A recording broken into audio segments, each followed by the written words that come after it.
ચાલો વિદ્યાર્થી મિત્રો, દાખલા નંબર 12, એક 8 માઇક્રોકુલમ વિદ્યુતભાર ઉગમ બિંદુએ રહેલો છે. એક નાના -2 × 10⁻⁹ કુલમ વિદ્યુતભારને P ઓફ 003 સેન્ટીમીટર બિંદુથી R ઓફ 069 સેન્ટીમીટર બિંદુએ થઈ Q ઓફ 040 સેન્ટીમીટર બિંદુએ લાવવા માટે કરવું પડતું કાર્ય શોધો.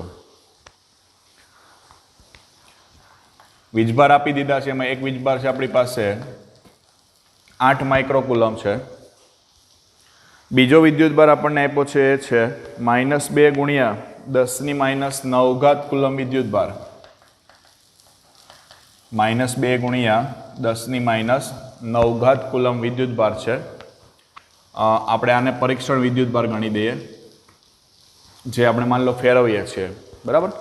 પછી આપણને બિંદુઓ આપેલા છે P ઓફ 003 સેન્ટીમીટર, પછી આપ્યું છે R 069 સેન્ટીમીટર અને Q બિંદુ છે 040 સેન્ટીમીટર. ચાલો, આ રીતની રચના આપી છે. આ જે વિદ્યુતભાર છે એ ઉગમ બિંદુ પર પડેલો છે. આ વિદ્યુતભારને આપણે એક જગ્યા પરથી બીજી જગ્યા ઉપર ટ્રાન્સફર કરાવવો છે. હવે પરિસ્થિતિ સમજો. પેલા બિંદુને આપણે ગોઠવણી કરીએ તો અહીંયા તમે જોઈ શકો x, y અને z ત્રણે યામ છે, એટલે ત્રિપરિમાણ આપણે ધ્યાનમાં લેવું પડશે. x યામ બધા માટે 0 છે, એટલે x અહીંયા લઈ લઈએ છીએ, y અને z. ચાલો, આના માટે z યામ છે 3, એટલે સપોઝ કે લઈ લો 1, 2 and 3. ઓકે, અહીંયા 9 સુધી જવું પડશે, તો આપણે અહીંયા 2, 4, 6, 8 આ રીતના લઈએ છીએ. તો 3 સેન્ટીમીટર, એટલે અહીંયા કોઈ જગ્યાએ આવશે 3. પછી 6, 9 છે, એટલે y અક્ષ ઉપર 6 અને z અક્ષ ઉપર થશે 9. અહીંયા 6 9થી લઈએ 9, એટલે 9 સમજો કે અહીંયા વચ્ચે આવે, તો આ બેને જોડતો પોઈન્ટ એટલે આ પોઈન્ટ થયો. અને ત્યારબાદ આપણને આપ્યું છે 040 એટલે 4 અહીંયા આવશે, એટલે આ પોઈન્ટ થશે, કારણ કે y આમ છે ખાલી. તો અહીંયાથી તમારે જવાનું છે અહીંયા, એટલે આ ટાઈપનો તમારો રસ્તો થશે. અહીંયા બિંદુ P, આ R અને અહીંયા Q. બરાબર છે. P પછી ત્યાંથી લઈ જાઓ R પર, ને R પરથી લઈ જાઓ Q પર. આપણને માંગ્યું છે એનું કરવું પડતું કાર્ય શોધો. હવે દોસ્તો, આપણને ખબર છે કરવું પડતું કાર્ય છે, તો કાર્ય માટે વિદ્યુતભાર જે છે ને એને જોડતા માર્ગ સાથે એને કોઈ સંબંધ નથી. તો સંબંધ કોની સાથે છે? માત્ર બિંદુઓના સ્થાન સાથે. બિંદુઓનું સ્થાન કયું છે? તો કે પ્રારંભિક P છે ને અંતિમ કયું છે? Q છે. આ બે માટે જ કાર્ય કરવું પડશે આપણે. R સાથે આપણને કોઈ સંબંધ થશે નહીં. બરાબર. તો કરવું પડતું કાર્ય લઈ લઈએ આપણે અહીંયા. કરવું પડતું કાર્ય W બરાબર Q × V થાય. V એટલે કુલ કાર્ય થશે બંનેના કારણે. તો P બિંદુ પાસે શું લખાય? તો કે P બિંદુ પાસે લખીએ આપણે KQ0/R1 પ્લસ KQ0/R2. બરાબર. P અને Q આ બંનેના સ્થિતિમાન લઈ લીધા છે. R નું કઈ મતલબ નથી આપણને. ઓકે.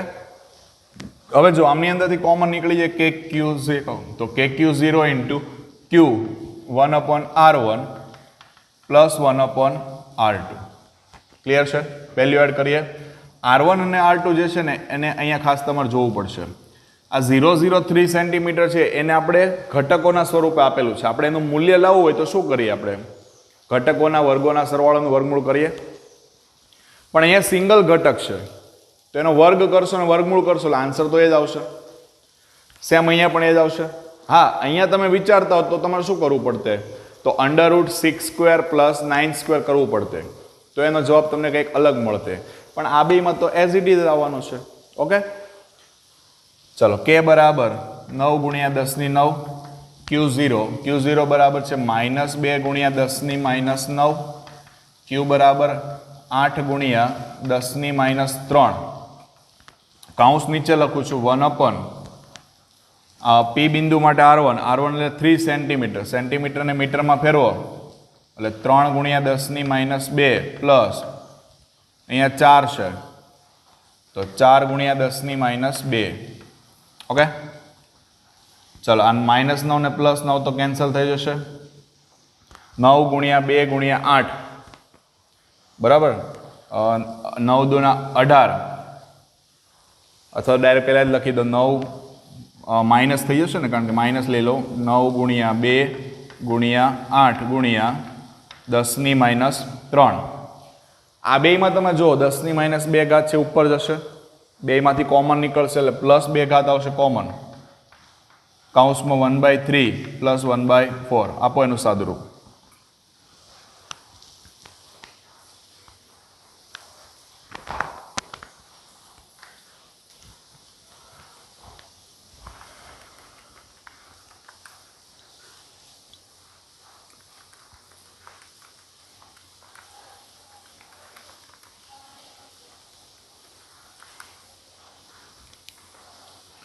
ચલો આ 9 દુ 18 ગુણ્યા 8 કરશો એટલે એ તમારે 144. ઘાત જુઓ અહીંયા -3 + 2 એટલે -1, 1/3 એટલે 0.33, 1/4 એટલે 0.25. ફાઇનલી આન્સર કરો સાદુરૂપ આપીને.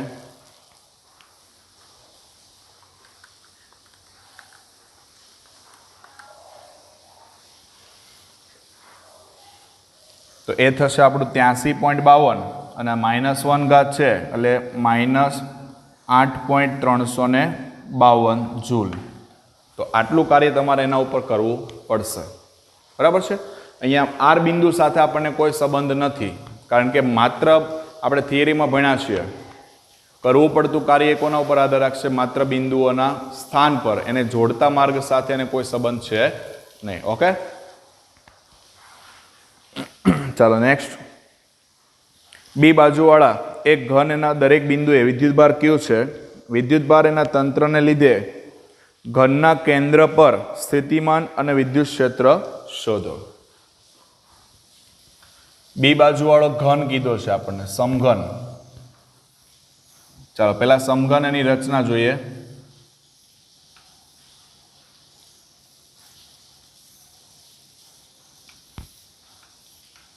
આ રીતના માની લો કે આપણી પાસે એક સમઘન છે. રેડી? દરેકની બાજુ છે બી અને દરેક એના શિરોબિંદુ પર Q જેટલો વિદ્યુતભાર રહેલો છે. હવે તમને એવું કહે છે કે સમઘનનું જે આ કેન્દ્ર છે તો એ કેન્દ્ર ઉપર વિદ્યુત ક્ષેત્ર અને વિદ્યુત સ્થિતિમાન આ બંને ગણો. પહેલા વિદ્યુત સ્થિતિમાનની ચર્ચા કરીએ પછી વિદ્યુત ક્ષેત્ર માટે વિચારો. વિદ્યુત સ્થિતિમાન બિંદુ, આ જે બિંદુ છે ને એનું નામ આપી દો O. તો O બિંદુ પર દરેક વિદ્યુત ભારના કારણે વિદ્યુત સ્થિતિમાન ઉત્પન્ન થશે. તો વિદ્યુત સ્થિતિમાનનું સૂત્ર શું? કે Q/R. તો આપણે શું કામ કરીએ? આ દરેક શિરોબિંદુથી કેન્દ્ર સુધીનું અંતર ગણીએ તો એ તો બધા માટે સમાન જ આવશે. હવે પરિસ્થિતિને સમજો કઈ રીતના અંતર મળશે. મારે કેન્દ્ર સુધીનું અંતર મેળવવું છે એટલે હું શું કરીશ? આ બાજુનો આ પોઈન્ટ છે ને આ, અને આ જે છેડો આવે એને જોડતો વિકર્ણ દોર દો.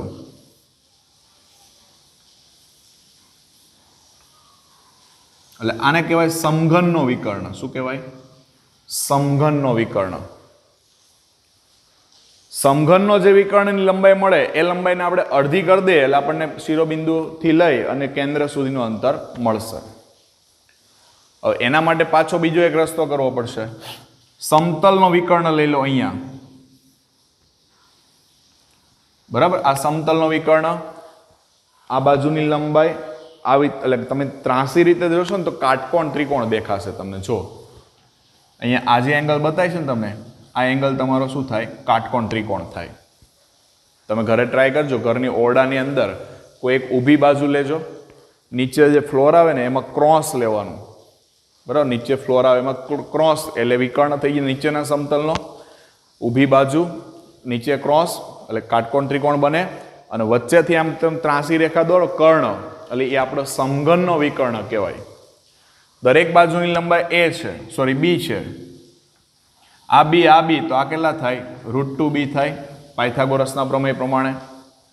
આ √2b છે ને આની વેલ્યુ b છે, તો આના માટે પાયથાગોરસ લગાડો ત્યારે તમને શું મળશે? આ વિકર્ણ મળશે, સમઘનનો વિકર્ણ. સમઘનના વિકર્ણની લંબાઈ, ચલો સમઘન એના વિકર્ણની લંબાઈ. હવે પાયથાગોરસ પ્રમાણે આપણે વર્ગને પેલી બાજુ મોકલી દો એટલે વર્ગમૂળ કાઢીને જ કામ કરીએ આપણે. તો આ √2b નો square plus b square, √2b નો સ્ક્વેર કરશો તમે એટલે 2 નો વર્ગમૂળ 2 નો વર્ગ એટલે 2, 2b square plus b square એટલે 3b સ્ક્વેર થયું. એનું વર્ગમૂળ તમે કાઢી નાખો એટલે √3b થાય, √3b. સમઘનનો વિકર્ણ થયો. હવે એનું અડધું કરશો એટલે તમને કેન્દ્ર સુધીનું અંતર મળશે. બરાબર, તો શિરોબિંદુથી કેન્દ્ર સુધીનું અંતર is equal to √3b divide by 2 થઈ જશે. ઓકે, ચાલો હવે દરેક બિંદુ, દરેક કેટલા બિંદુ આવશે? સમઘનના 8 શિરોબિંદુ આવે. તો સમઘનના દરેક શિરોબિંદુ, સમઘનના દરેક શિરોબિંદુ ના કારણે કેન્દ્ર પર સ્થિતિમાન, કેન્દ્ર ઉપર સ્થિતિમાન એટલે 8kq/r. પણ r તરીકે કેટલા આવ્યા દોસ્તો? r તરીકે આવ્યા છે √3b/2, √3b/2 એટલે 2 જતા રહેશે ઉપર, તો 16kq/√3b. ચલો આ સ્થિતિમાન થયું. હવે ક્ષેત્રની વાત કરીએ. ક્ષેત્ર માટે તમે વિચારજો, ક્ષેત્ર માટે વિચારીએ તો આ શિરોબિંદુ એના કારણે અહીંયા કેન્દ્ર પર ઉદ્ભવતું વિદ્યુત ક્ષેત્ર એનું ડાયરેક્શન આ બાજુ જાય, તો એક્ઝેક્ટલી એની ઓપોઝિટ ડાયરેક્શનમાં જે શિરોબિંદુ આવતો હશે એ એની કરતાં વિરુદ્ધ દિશામાં મોકલશે. એટલે આ શિરોબિંદુના કારણે ક્ષેત્ર આ બાજુ જાય છે, તો પેલો નીચેથી જે શિરોબિંદુ આવતો હશે એનું ક્ષેત્ર આ બાજુ આવશે. એટલે કેન્દ્ર પાસે તમે અસર લેવા જાઓ, એકબીજા કરતા વિરુદ્ધ દિશામાં છે. કેવી દિશામાં છે? વિરુદ્ધ દિશામાં છે. એકબીજા કરતા વિરુદ્ધ દિશા મતલબ શું થયો? 0. તો દરેકે દરેક શિરોબિંદુના કારણે સામસામેની અસર નાબૂદ થઈ જશે. ઉપરનો આ શિરોબિંદુ સામે નીચેનો શિરોબિંદુ, અસર નાબૂદ. નીચેનો ઉપરનો, અસર નાબૂદ. સેમ રીતે તમે ઘરમાં બેઠા બેઠા આમ નજર કરીને ચેક કરજો, 8 શિરોબિંદુને તપાસજો એટલે તમને ખ્યાલ આવશે કે દરેક શિરોબિંદુ, દરેક સામસામેના શિરોબિંદુઓ એકબીજાની અસર શું કરે? નાબૂદ. એકબીજાની અસર નાબૂદ કરે. અને અસર નાબૂદ કરે આથી કેન્દ્ર પર વિદ્યુત ક્ષેત્ર કેટલું? 0. બરાબર, કેન્દ્ર ઉપર વિદ્યુત ક્ષેત્ર કેટલું થઈ ગયું? 0. ક્લિયર? ચલો ત્યાર પછી દાખલા નંબર 14. 1.5 માઇક્રોકુલમ અને 2.5 માઇક્રોકુલમ વિદ્યુત ભાર ધરાવતા બે નાના ગોળાઓ એકબીજાથી 30 સેન્ટીમીટરના અંતરે રહેલા છે. તો નીચેના સ્થાનોએ વિદ્યુત ક્ષેત્ર અને વિદ્યુત સ્થિતિમાન એની ગણતરી કરો. ચલો પહેલું આપ્યું છે બે વિદ્યુત ભાર એને જોડતી રેખાના મધ્ય બિંદુ પર, બે વિદ્યુત ભાર એને જોડતી રેખાના મધ્ય બિંદુ પર. આપણે પહેલા કિસ્સાની ચર્ચા પહેલા કરીએ પછી બીજા પર વિચારીએ.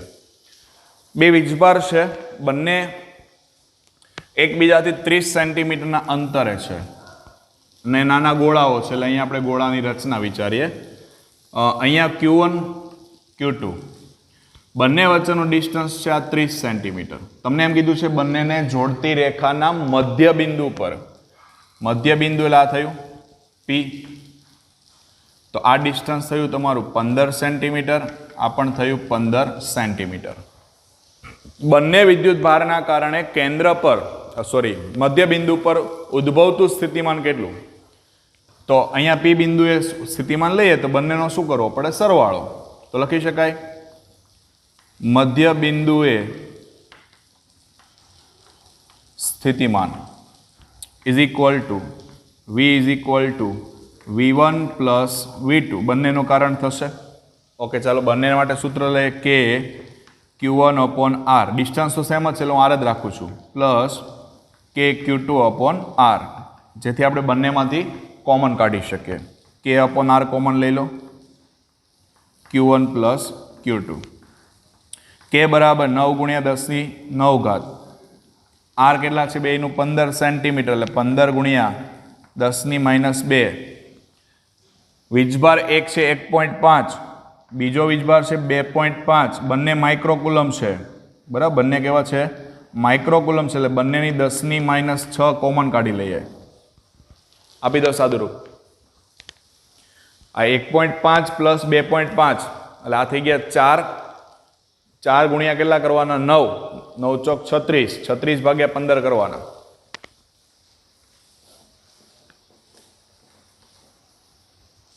એટલે એ થઈ ગયું તમારું 2.4.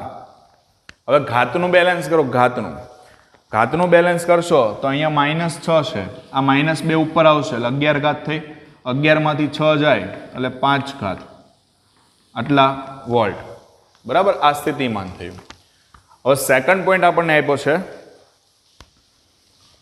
આ રેખાના મધ્ય બિંદુમાંથી પસાર થતી અને રેખાને લંબ સમતલમાં આવેલા મધ્ય બિંદુથી 10 સેન્ટીમીટર અંતર આવેલા બિંદુએ વિદ્યુત ક્ષેત્ર પણ ગણવાનું છે અને વિદ્યુત સ્થિતિમાન પણ ગણવાનું છે. ફરી પાછી આ રચના ધ્યાનમાં લઈએ.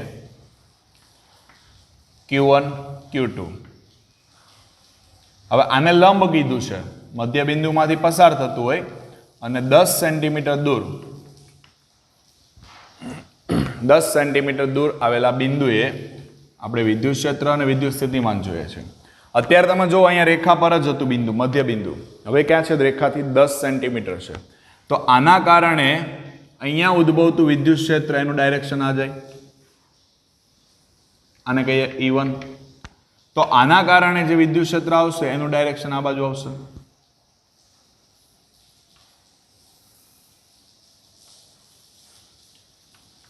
બરાબર? એટલે આ થશે E2. ક્લિયર છે? E1 અને E2 આ બેની ગણતરી કરવાની છે આપણે. એનું પરિણામ પણ મેળવવું છે. સમજી લો પરિણામ આપણે એમ કહીએ ભાઈ આ રીતે મળે છે વચ્ચેથી. આ પરિણામ મેળવ્યું આપણને E. પછી બંનેના કારણે ઉદ્ભવતું સ્થિતિમાન પણ જોઈએ છે. એટલે અહીંયા P બિંદુ અત્યારે આપણો અહીંયા છે. ક્લિયર? ચાલો પહેલા તમે રચના સમજો. બંને વીજભારના કારણે ઉદ્ભવતું વિદ્યુત ક્ષેત્ર લઈ લીધું E1 અને E2. એનું આ પરિણામ છે. E1 અને E2 એની વચ્ચે ધારો કે થીટા જેટલો ખૂણો બને છે. E1 અને E2 વચ્ચે કેટલો જોઈએ? થીટા જેટલો ખૂણો બને છે. એટલે એ પણ આપણે મેળવીશું. આ બંનેને સદિશ સ્વરૂપમાં બતાવીએ. ઓકે, ચાલો પહેલા તો સ્થિતિમાન ગણી લઈએ. એના માટે આ અંતર લાવવું પડશે. આ તો આપણને ખબર છે 15 સેન્ટીમીટર છે. આ 15 છે, આ 10 છે, એટલે આ મળી જાય. બરાબર? ત્રિકોણ નામ આપી દે અહીંયા OP અને Q1 લઈ લો. ત્રિકોણ OP Q1 સ્મોલ Q1. એના માટે પાયથાગોરસ લગાડી દે અહીંયા. તો Q1P બરાબર અંડરરૂટ 10 વર્ગ પ્લસ 15 વર્ગ. 10 વર્ગ 100, 15 વર્ગ કરી અને એ બેનો તમે સરવાળો કરી વર્ગમૂળ કાઢીને આપી દો.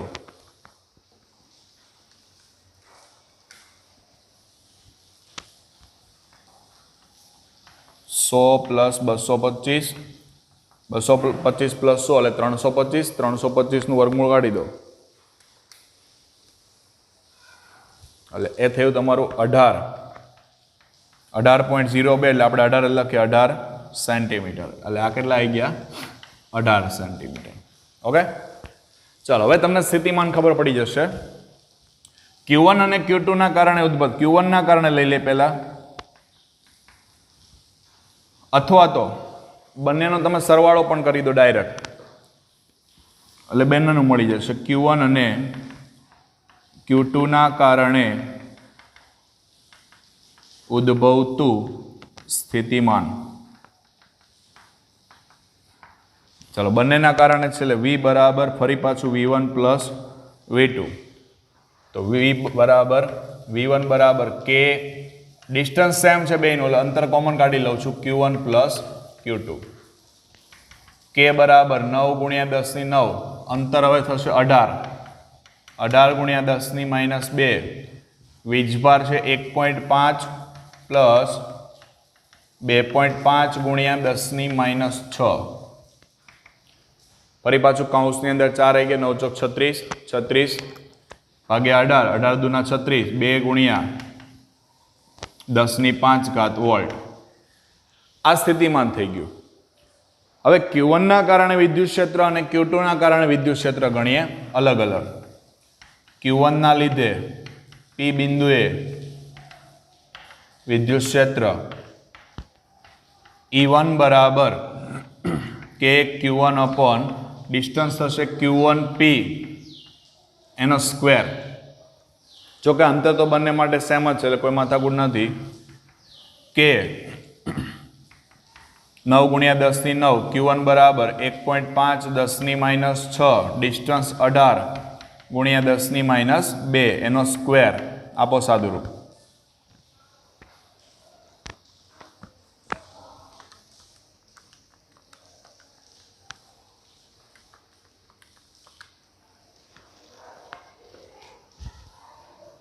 .0 416 અથવા 417 લખી શકાય, ગુણ્યા 10 ની ઘાત ગણવા -4 થશે, ઉપર જશે એટલે પ્લસ, 9 ને 4 13, 13 માંથી 6 જાય એટલે -7 થાય, સોરી +7, બરાબર. ચાલો 4.16 ગુણ્યા 10 ની 5 ઘાત વોલ્ટ પર મીટર. E2 માટે ગણો એટલે Q2 ના કારણે, Q2 ના લીધે P બિંદુએ વિદ્યુત ક્ષેત્ર E2 બરાબર K Q2 ના છેદમાં Q2P નો સ્ક્વેર.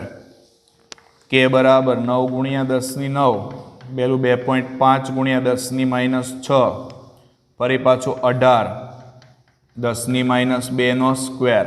આપો ફરી પાછું સાદુરૂપ.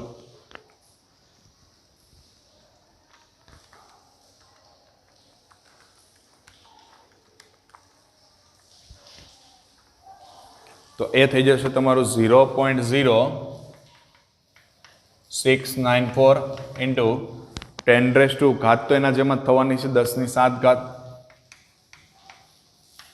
એટલે 6.94 ગુણ્યા 10 ની 5 ઘાત વોલ્ટ પર મીટર.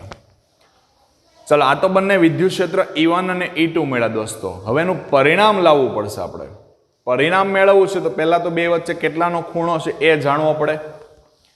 બંને વચ્ચે કેટલાનો ખૂણો છે એટલે સમજો આ થીટા છે, બરાબર, આ આખો ખૂણો થીટા છે એટલે આ બે આખો ખૂણો થીટા થાય.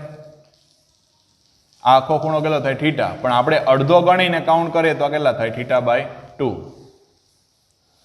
θ/2 માટે આપણને સામેની બાજુ ખબર છે, પાસેની બાજુ પણ ખબર છે અને કર્ણ પણ ખબર છે. કોઈ બીનો તમે ઉપયોગ કરી શકો. તો ત્રિકોણ OPOQ1 એના માટે લઈ લે tan θ/2. tan θ/2 એટલે સામેની બાજુ 15, પાસેની બાજુ 10, બરાબર. એના ઉપરથી તમે કેલ્ક્યુલેશન કરશો. tan θ/2 15/10 એટલે 1.5 થાય. હવે 1.5 થાય એટલે તમારે એની વેલ્યુ ફાઇન્ડ આઉટ કરવી પડશે. એટલે θ/2 ને હું કરતા બનાવું એટલે tan ઇનવર્સ થાય. tan inverse 1.5.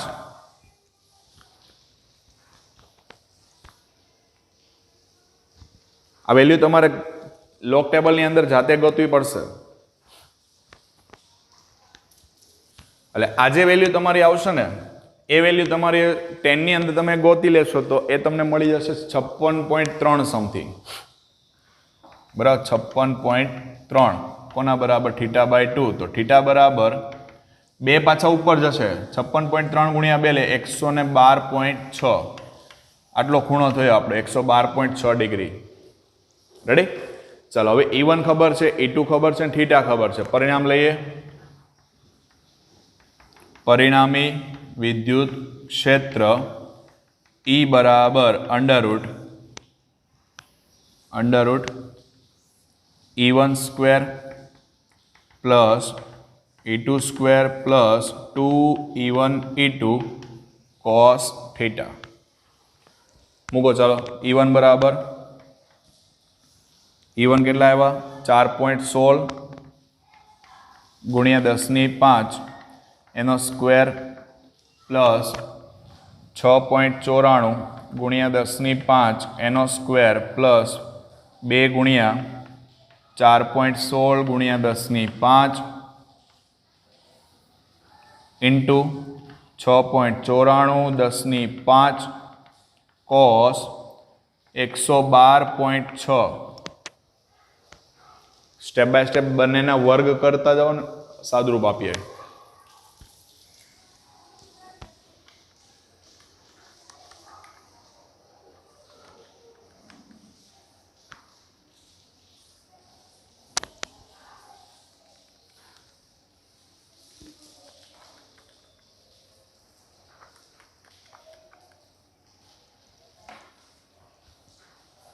તો 4.16 એનો વર્ગ થશે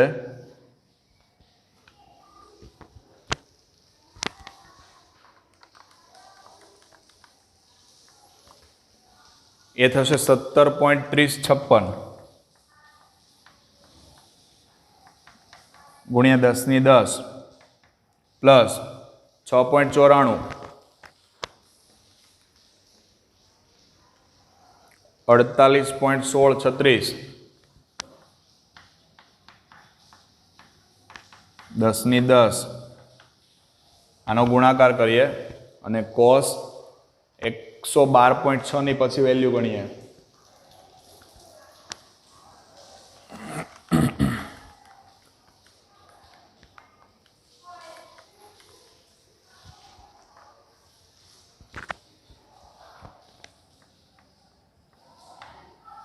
$57.7408 चलो cos 112.6 છે દોસ્તો cos ની અંદર મેક્સિમમ તો 90 ડિગ્રી મળે તો એના માટે શું કરી શકાય cos એને બાદ કરવા પડે વિધેય બદલાવું ના જોઈએ વિધેય ના બદલાય એટલે પાઈ માંથી આપણે ચેન્જ કરવો પડે તો એને ચેન્જ તમે આ રીતે કરી શકો cos પાઈ માઈનસ પાઈ માંથી કેટલા બાદ કરીએ કે જેથી કરીને આપણો આન્સર 112.6 આવે એટલે ઉલટી ગણતરી કરી જવાની 180 માંથી તમે 112.6 બાદ કરી દો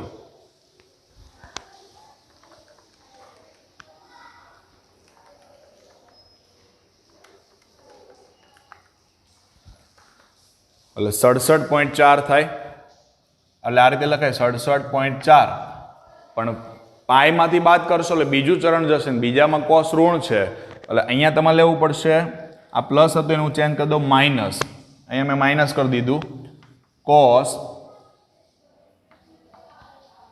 67.4 ચાલો પહેલા બેનો સરવાળો કરી દે અને પછી આપણે કોસની વેલ્યુ એડ કરી દે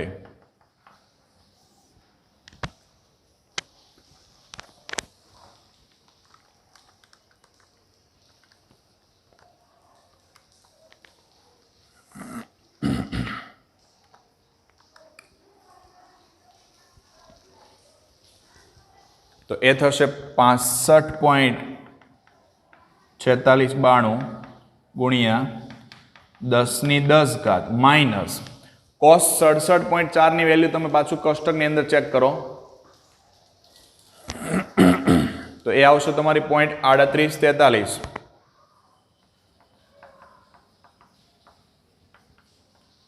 0.3843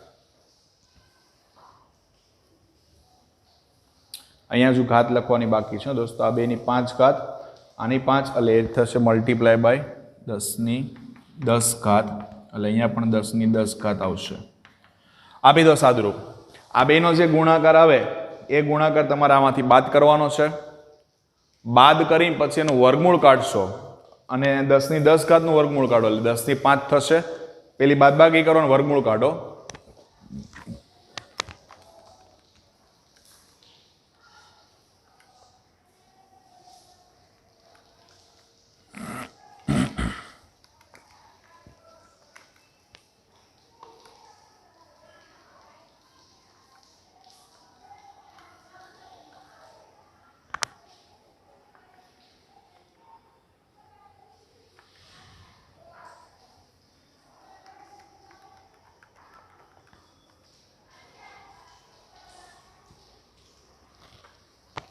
એટલે ફાઇનલી આન્સર એવો થશે 6.58 ગુણ્યા 10⁵ વિદ્યુત ક્ષેત્ર છે. વિદ્યુત ક્ષેત્ર એટલે વોલ્ટ પર મીટર. ઓકે.